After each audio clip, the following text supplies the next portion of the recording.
Hi and welcome to another video tutorial, and today I'm going to go through the subsurface scattering 2 shader, and occasionally I do this and that's to sort of pick one of the shaders in the node editor and sort of explore and see how we can control it.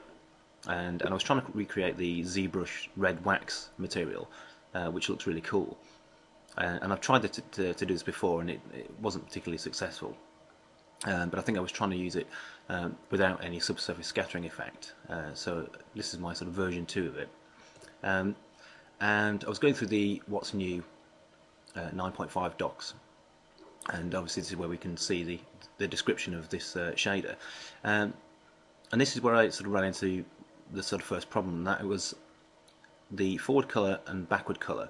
The descriptions for me don't really sort of tell me what they're really doing. I mean, I know it's to do with colour. You know, it says colour in the title. I knew that much. And if you read the description, which says, you know, can receive colours and patterns from other nodes in the network. Users may also specify colour using the controls found in the edit panel for this node. Specifies the colour used for the diffuse translucent channel. But the problem is that, you know, we get basically the same description for both of these inputs. Okay, so what's it not telling us here? Well, it doesn't tell us what the difference is. What is the forward colour? What is the backward colour? You know, where's it getting that information from?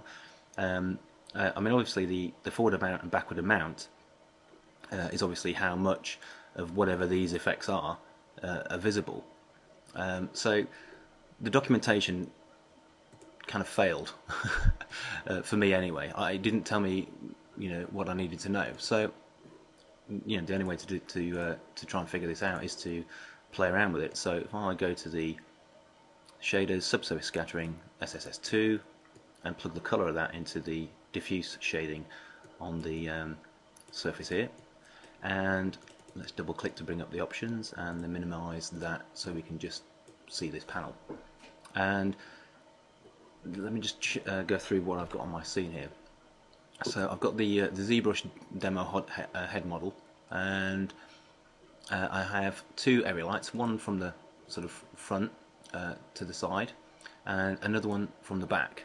Now, the one at the back I've deliberately turned off for the moment, because I think what a lot of people do when they first start playing around with, you know, these shaders is that they'll have, you know, well, maybe they'll have more than one light in the scene, but they'll certainly have one light from the front, maybe over the sort of, you know, one corner here, and just generally lighting the model from the side, and no backlighting.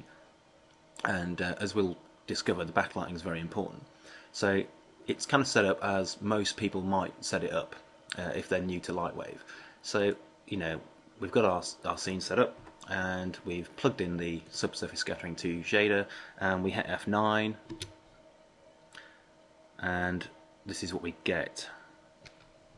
Well, you know, at this point most people think, well, that shader's, you know, no use to me. I'm not gonna get anything good out of that. Clearly we can see, you know, there is some subsurface scattering going on, but, you know, what's with the, you know, hugely blown out image here? You know, it's, you know, is that my lighting, or is it the fact that both of these are white? You know, I don't know. So, you know, the first thing to try was, you know, let's change one of these colours so we can see if we can get a better looking render.